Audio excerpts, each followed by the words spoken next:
one more situation in my remaining minute or so, given the fact that this is curtailed. And this is not in our papers, but obviously it's a complete and probably the most obvious distortion of the facts. The Commonwealth suppressed one of the most obvious pieces of exculpatory evidence in the entire case, and that was a piece of evidence that they know torpedoes their entire case and their theory of this case, and that's Jennifer McCabe's Google search at 2:27 a.m., how long to die in cold. They had her phone at the time of the grand jury. They had her complete extraction of that phone at the time of the grand jury. They had a Celebrite report, Your Honor, at the time of the grand jury, and yet they did not present this evidence. They claim, oh, well, we didn't have the right version of the Celebrite software. That's on them. That's not our fault. Certainly not Ms. Reed's fault. That's their fault. Get the right software. If you're going to bring this case, do it the right way. They say their argument is, well, we just didn't have the right software, so we didn't have the information. That's not true. They did have the information. It was sitting in her phone. They just didn't do their job in extracting. And should the Commonwealth once again stand up in some sort of desperate pitch to dispute that time and this critical evidence, the court should note the following. Not only does the Celebrite report confirm the search and the time of that search, not only do our experts confirm the search and the time of that search, but now a Quantico-trained special agent with the FBI's Regional Computer Forensic Lab. In other words, the United States Federal Bureau of Investigation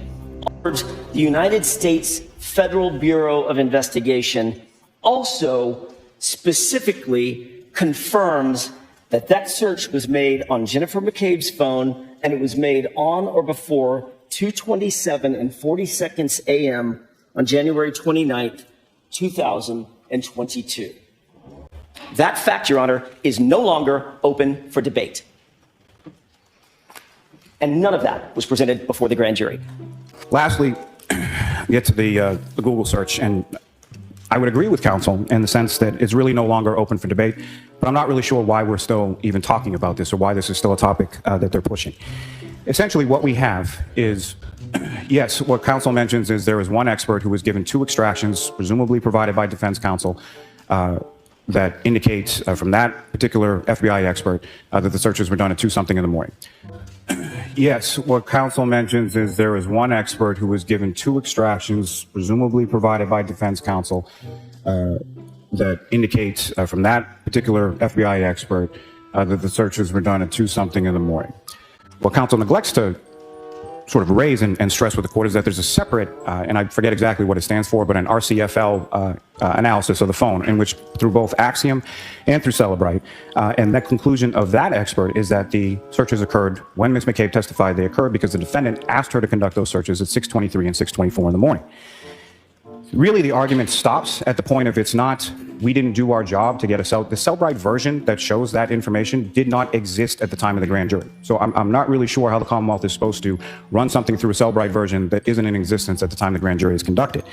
It's a subsequent version in which their expert, Mr. Green, finds these purported search without looking at the cache files, without looking at the DB list, without looking at the SQLite database, without looking at the wall file, all of which was done not only by Trooper Garino, an independent expert named Jessica Hyde, which counsel has all of that, as well as the senior technical analyst from Cellbyte itself, a man named Mr. Whiffin. Counsel's had this report for months at this point. And essentially, Mr. Whiffin is essentially the person who creates the software that all of these experts are using. Now, sir, if I could ask you just a few questions going back to some of your educational and prior work experience with starting sort of with your undergraduate work, what, if any, where did you go to school and what, if any, degree did you receive then? Okay, I didn't get a degree. I'm originally from the UK, where I did qualifications in computing, a higher national certificate in computing, and then joined the police in 2004. And what department was that, sir? That was response work, so South Yorkshire Police as a response officer. And where did you go from there? In 2009, I immigrated to Canada, where I was able to continue policing with the Calgary Police Service, where I spent approximately 4 or 5 years, again working patrol, before moving to the digital forensics team of Calgary Police. And with respect to moving to that digital forensics team, what, if any, specialized training did you receive in regard to that area? So once I had made it into the digital forensics, I was sent to Ottawa for 3 weeks to do a foundational computer forensics course, covering all manner of digital forensics to begin with. Throughout my 8 years with Calgary Police, I did constant courses each year to keep information updated, including a 2-week course, again, at the Canadian Police College in Ottawa, specifically about cell phone forensics. And then also during that time, additional courses for extracting data for interpreting internet artifacts or any other kind of information found on a phone or computer. How long have you been involved in analyzing data, sir? I started my career in digital forensics in 2013. Can you take us back to the beginning of your career and tell us a little bit about how you became involved in learning about analyzing data? Certainly. I spent 5 years as a frontline police officer in the UK during the 2000s. In 2009, immigrated to Canada and continued policing frontline officer in Calgary before joining the digital forensics team in 2013. Pursued several qualifications related to digital forensics and just continued in that role until 2019, 2020, when I left the police agency and began working for Cellbrite. While you were working at the police agency and began your career analyzing data, were there special classes that you took? There were. In order to be a forensic examiner in Canada, you have to take a 3-week foundational course in Ottawa, basically covering the basics of digital forensics. And then from there, other courses are available that would focus on things like cell phones, would focus on how to get data from different types of devices. And then there's industry qualifications that can be sought as well, where you can focus on particular types of device or particular types of data. Does software in this field continually change? It does. Every time an update is released to an application or to an operating system, there's the opportunity for the foundation of that software to change. And from a forensics point of view, you have to re-understand what has changed, make sure you understand what is now happening on that device, and provide that information to the users. As you've progressed through the field, do you continue to take classes? I've not taken a class now since I actually joined Cellbrite and did the basic foundational courses that Cellbrite offer, but prior to that I was doing courses across the industry. Do you do research? I do still do research, yes. It's not my primary function within Cellbrite, but it's something that I've continued to do throughout my career. Now, with regard to your education in this area, what, if any, certifications do you have? No specific certifications. I've done the Cellbrite coursework since joining Cellbrite, but other than the 3-week course in Ottawa and then again the 2-week course in Ottawa, I don't have the SANS training or any of that kind of training certifications. And essentially, Mr. Whiffin is essentially the person who creates the software that all of these experts are using. And his definitive opinion indicated in his report is that Ms. McCabe conducted those searches at 6:23 and 6:24 in the morning. So I would agree with counsel that it's really no longer up for debate. I think we just disagree as to the conclusions of that. And with regard to the 2:27 a.m. search, it's not a 3-card Monty. It's not a shell game or whatever other fanciful thing Mr. Lally wants to suggest that it is, as he tap dances his way around this.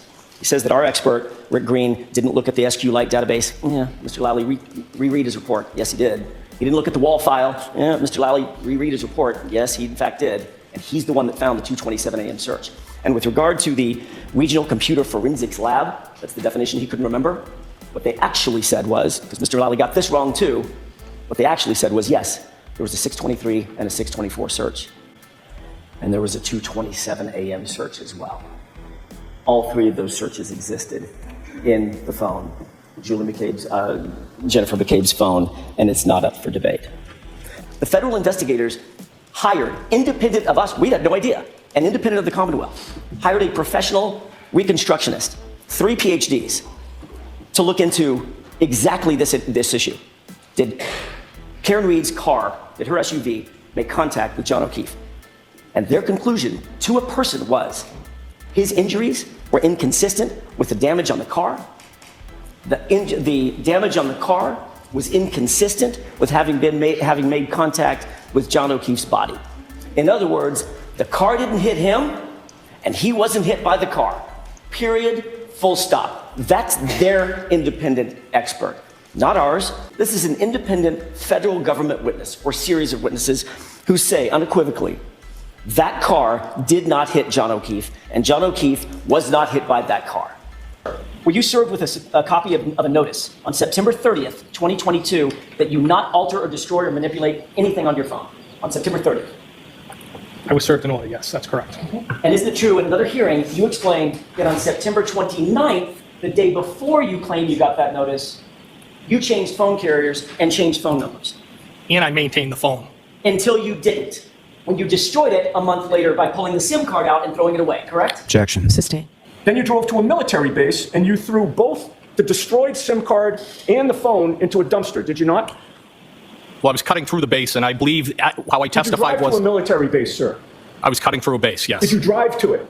Yes, sir. And then you put both the destroyed SIM card and the phone itself, which were in a trash bag, into a dumpster on that military base, did you not? I believe that's what I did, yes. He testified that he lived alone.